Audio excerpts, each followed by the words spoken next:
asyhadu an la ilaha illallah. Aku bersaksi bahwa tiada Tuhan selain Allah. Wa asyhadu anna Muhammadar Rasulullah. Dan aku bersaksi bahwa Muhammad itu utusan Allah. Kalimat syahadat yang selama ini kita ucapkan, kita sepakat bahwa kalimat bunyi serta artinya dari kalimat syahadat tidak boleh ditambah ataupun dikurangi, apalagi diubah-ubah. Barang siapa yang merubahnya, maka ia telah sesat, akal budinya serta tidak sah masuk Islamnya. Kemudian, pernahkah diri kita itu bertanya? Pernahkah kita melihat dan juga menyaksikan bahwa yang mulia baginda Muhammad, sang Nabi yang kita sebut dan kita ikrarkan di dalam syahadat kita itu? Kemudian kita lanjut pada pertanyaan berikutnya. Pernahkah kita bertemu dengan baginda yang mulia Rasulullah Muhammad Sallallahu Alaihi Wasallam?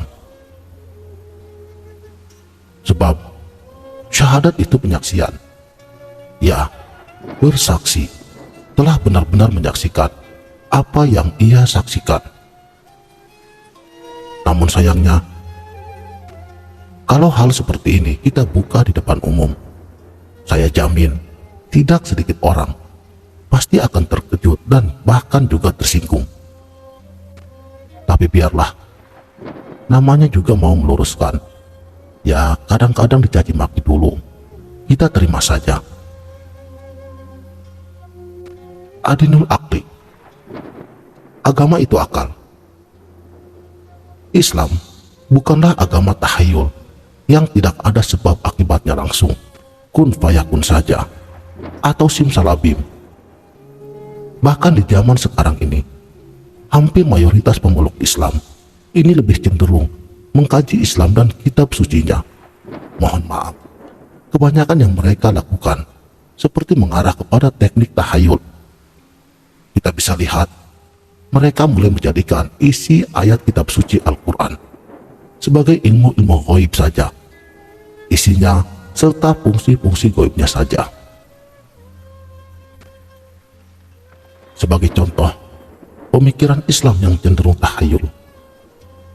Baca dan amalkan ayat ini, maka kamu akan kebal dari senjata musuh. Baca surat Al-Jin bisa untuk memanggil jin, tanpa dijelaskan bagaimana proses logikanya surat Al-Jin, atau itu berakibat terpanggilnya bangsa jin. Pada video sang sejati ini, saya akan bukakan ruh syahadat.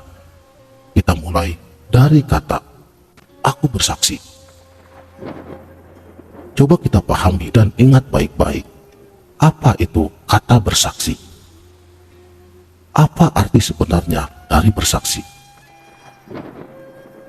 Bersaksi, arti sebenarnya adalah menyaksikan, melihat, bersumpah janji bahwa melihat dan juga menyaksikan.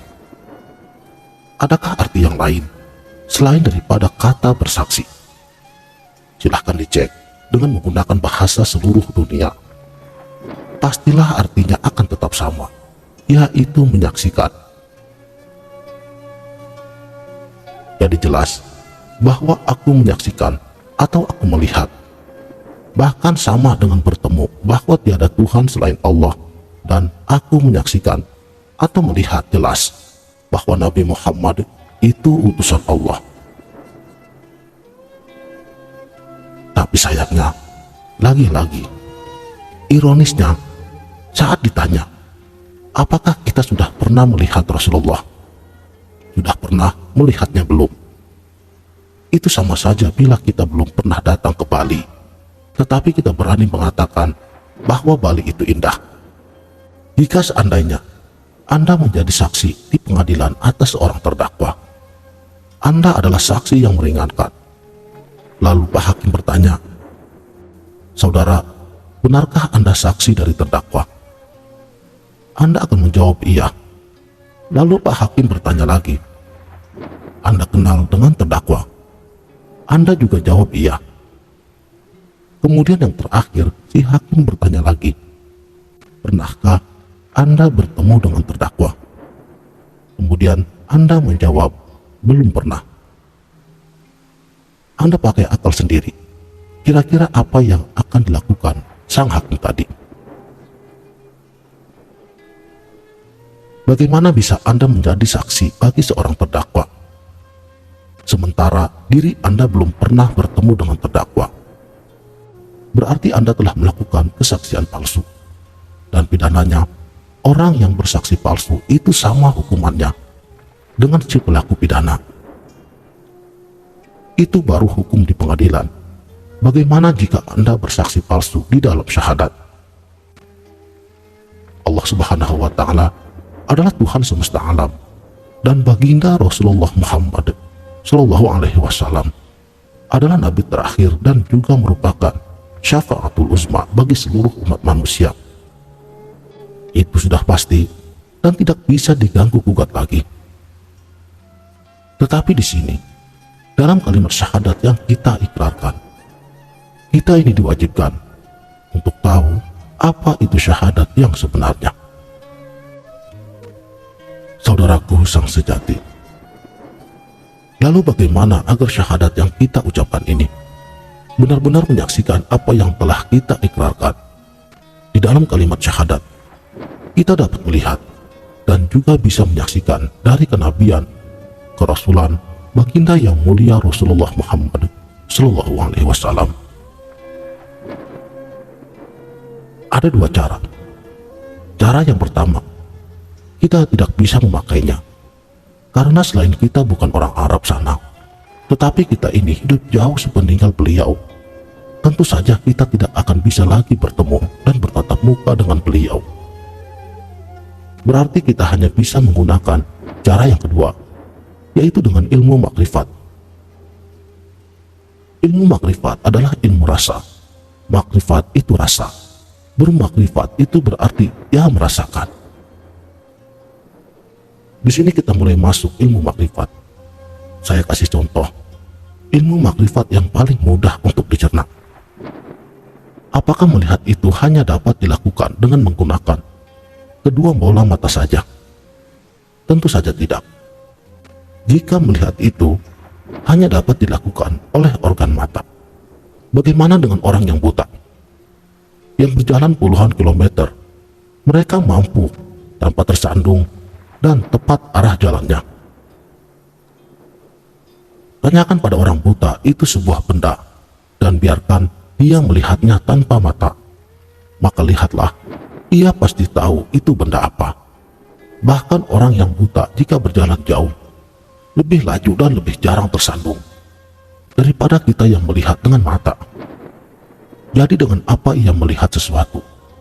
Yaitu dengan tongkat, dengan penciuman, dengan pendengaran, dan tentu saja dengan rasanya.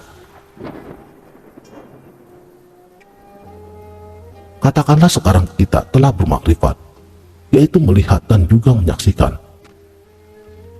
Sesuatu itu ternyata bisa dilakukan dengan tongkat, dengan penciuman, dan juga pendengaran.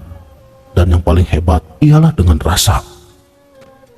Jadi terbukalah satu jalan untuk bertemu atau melihat langsung baginda Rasulullah pada zaman sekarang ini, yaitu dengan rasa. Ingat, rasa itu tidak bisa ditipu. Jika Anda sudah pernah merasakan kopi, maka sehebat apapun saya menipu Anda. Misalnya saya berikan air yang bentuknya sama dengan kopi, walaupun bentuknya sama persis itu dengan kopi. Tetapi setelah Anda merasakan, maka pasti Anda akan tahu bahwa itu bukanlah kopi. Rasa itu tidak bisa ditipu oleh apapun juga, termasuk setan. Karena ilmu dan akal adalah sebagian daripada istana syaitan. Yang pasti, Anda sudah mulai paham apakah syahadat Anda selama ini sudah benar begitu saja adanya. Ulangi video ini dan jangan men-skip setiap detailnya. Mudah-mudahan Allah Subhanahu wa Ta'ala memberi kita karunia kefahaman bagi diri kita semuanya. Jadi sekarang telah jelas apa yang seharusnya kita lakukan sebelum kita bersaksi dalam bersyahadat, yaitu rasakanlah di dalam kolbumu kenabian Muhammad itu lebih dulu. Kenalilah Muhammad itu lebih dulu. Cium aroma keringat Muhammad itu lebih dulu. Dengan apa? Ya, dengan merasakan siapa Muhammad itu, siapa yang bagaimana, siapa yang aku kenal, karakter serta sifat-sifatnya.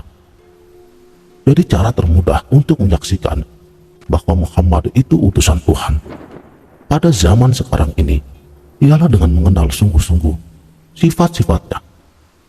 Jika kita telah mengenal sifat-sifatnya, maka pasti kita telah menyaksikan diri yang mulia baginda Rasulullah Muhammad Sallallahu Alaihi Wasallam.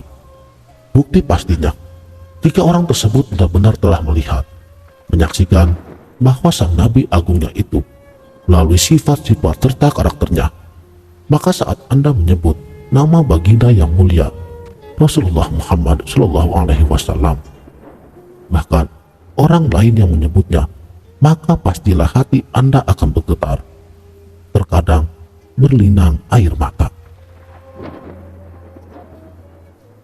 Karena jika Anda melihat betapa sayang dan cintanya yang mulia baginda Rasulullah ini kepada seluruh umatnya, yang bahkan melebihi kasih dan sayangnya kepada dirinya sendiri, bahkan ia rela menggadaikan keselamatannya hanya untuk mendahulukan keselamatan umatnya, pastilah hati Anda akan bergetar.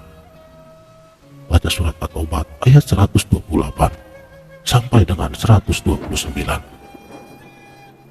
Sekianlah. Wabillahi taufik wal hidayah. Wassalamualaikum warahmatullahi wabarakatuh.